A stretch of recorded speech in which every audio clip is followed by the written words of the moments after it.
Hola chicos y chicas, vamos a ver otro ejercicio de calcular núcleo y esta vez vamos también a calcular la imagen de una transformación lineal.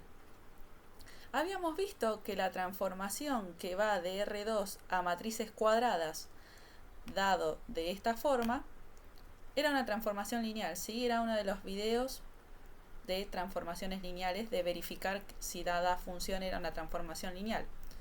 Nos podemos preguntar cuál es el núcleo de esa transformación.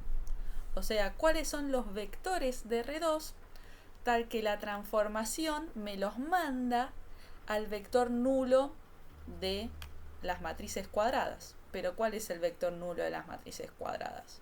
Y es la matriz nula, ¿sí? Entonces el núcleo va a ser este conjunto, ¿sí? Entonces nos tenemos que preguntar cómo deben ser las componentes A y B de R2, ¿sí? Del vector de R2, tal que la transformación me lo manda a 0, 0, 0, 0, ¿sí? O sea, a la matriz nula. Entonces lo que vamos a tener que ver, ¿sí? Es esta igualdad, o sea, ¿a qué me depara esta igualdad? Entonces, igualdad de matrices, ¿sí? Es igualdad de elementos, ¿sí? El A11 tiene que ser igual a este elemento, el A12 tiene que ser igual a este elemento y así. Entonces vemos que la suma de las dos componentes, ¿sí? Del vector de R2 tiene que ser igual a 0. Eso implica que A tiene que ser igual a menos B. O sea que los vectores que van a formar parte del núcleo son los que cumplen esta condición, ¿sí? Que su primera componente sea igual a menos su segunda componente. O de otra forma, son los vectores que tienen como componentes A menos A, ¿sí? Por ejemplo, el vector 1 menos 1 me va a parar por transformación a la matriz nula. Menos 2 tercios, 2 tercios, ¿sí? Me va a parar por transformación a la matriz nula, ¿sí? Y así son todos los vectores que tienen como componentes A menos A.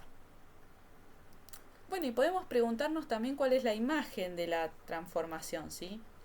O sea, cuáles son las matrices, ¿sí? De R2, tal que existe un vector de R2, ¿sí? O sea, las matrices de R2 por 2, perdón, ¿sí?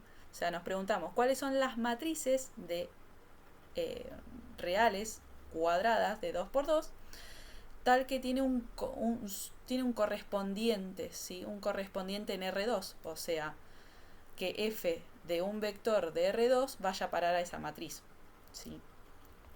Podemos ver, o sea, cómo es, al ser la transformación de este estilo, que la imagen no va a ser todo el espacio vectorial de las matrices cuadradas de 2 por 2. ¿Por qué? Porque las matrices que tiene este elemento no nulo, ¿sí? No tiene un correspondiente vector de R2, ¿sí? Solamente las matrices que tienen la diagonal de esta forma, ¿sí? Igual, con elementos iguales, y esta antidiagonal nulas son las que van a tener un correspondiente, ¿sí?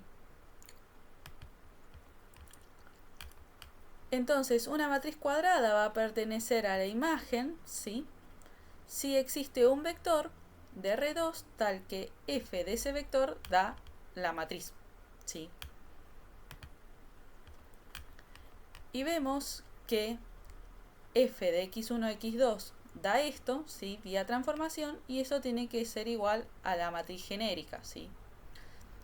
Por lo tanto, vemos que x1 más x2 tiene que ser igual a y D, y B y C tiene que ser igual a 0. Y era obvio que nos iba a dar que la imagen era de esta forma, ¿sí? Porque ya se ve, ¿sí? Cuáles son las matrices cuadradas que reciben a un vector de R2, se puede decir, ¿sí? O sea, van a ser las matrices cuadradas que tengan A11 y A22 iguales y A11 A1,2 y A2,1 nulos, ¿sí? Esto es una forma de confirmar, ¿sí? Escribo a la matriz cuadrada de forma genérica y al final veo que las matrices imágenes van a ser las que tienen esta diagonal, ¿sí? Y esta antidiagonal nula, ¿sí? Entonces ahí podemos determinar el núcleo, en este video podemos determinar el núcleo y la imagen de una transformación lineal que habíamos probado anteriormente.